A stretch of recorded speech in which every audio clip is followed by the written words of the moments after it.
Welcome to the deep dive. We're here to really focus in on one topic, cutting through all the usual noise. That's the goal.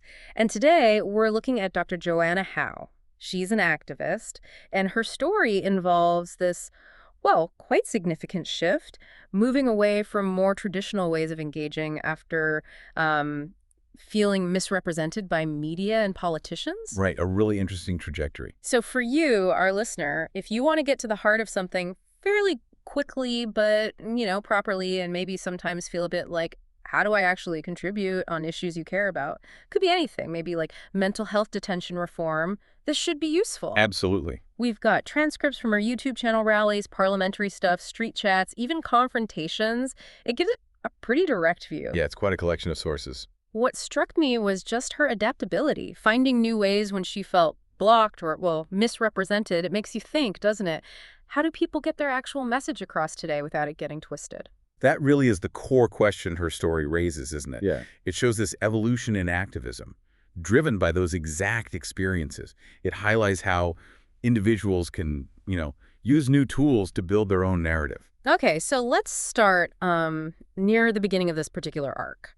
The transcripts mention a huge rally, maybe 10,000 people, outside the NSW Parliament protesting an abortion bill. Dr. Howe was right in the middle of organizing and speaking. Yeah, that was a big one. What really sparked that level of mobilization? Well, according to Dr. Howe's perspective in the transcripts, it was driven by this feeling that the government was rushing the legislation through right after the election. Apparently going against maybe some earlier understandings, particularly with religious groups. Okay. And interesting, some Liberal Party members showed up too. So it wasn't just one side of politics feeling concerned at that moment. And Dr. Howe's message there was pretty pointed. She wasn't just debating the bill itself, but arguing it was designed to, shut down opposition? Pretty much. To stop people questioning abortion, to sort of remove it as a moral issue in public life, and just make abortion drugs easier to get. She even made a comparison, didn't she, saying abortion was already more available in some regional spots than, essential medical treatments. Yeah, that was a claim she made. It underlines how she framed it not just about access, but about priorities, and crucially, about silencing dissent. She referenced, I think, a previous law about silent prayer near clinics as context for this idea of, chipping away at public objection. Right. And the presence of archbishops, bishops. Quite a few religious leaders were there. Definitely.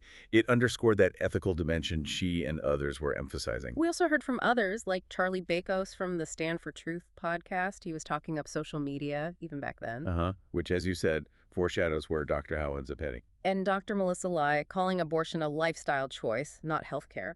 Plus this bird flip group trying to challenge the narrative. Yeah, and Pira from Bird Flip sharing her own story, regretting abortions and saying the bill didn't speak for women like her. It shows quite a diverse group pushing back. Exactly. You had the organizer, the media person, the academic view, the personal testimony. Yeah. It was a multi-pronged approach trying to engage the public directly, not just lobby politicians.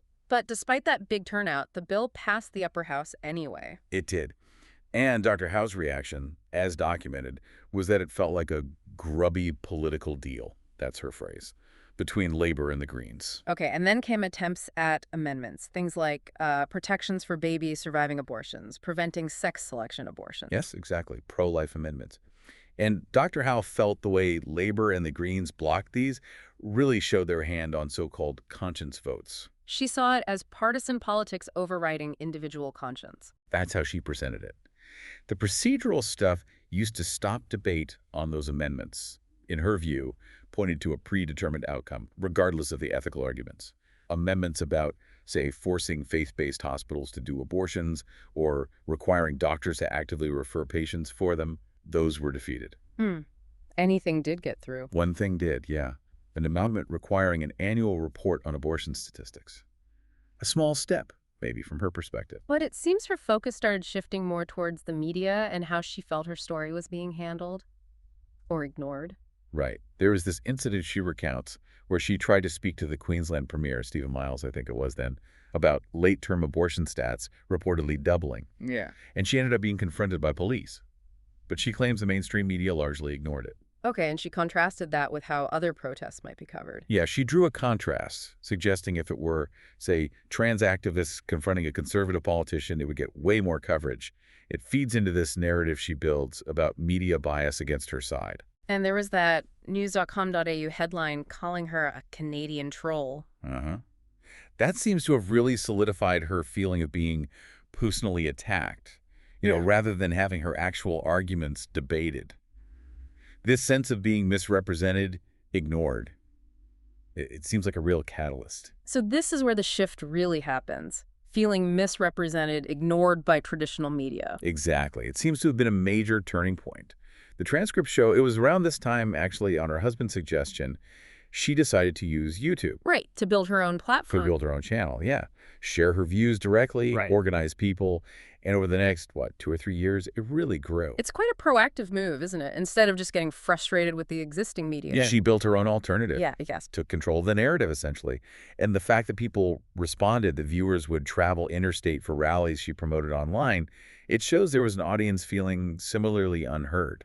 And the transcripts show her using it very directly, explaining parliamentary tactics, strategy, telling viewers, okay, contact this MP. Yeah, very practical calls to action, breaking down complex stuff. Then there's that incident with Julia Finn, the Labour MP. Finn made accusations against Dr Howe in Parliament. Right, under parliamentary privilege, which means Finn couldn't be sued for defamation for what she said in the chamber. And Dr Howe felt it was inaccurate. Something about filming a staff member. Yeah, Howe felt Finn misrepresented the situation about filming the staffer in a public place, called it bullying.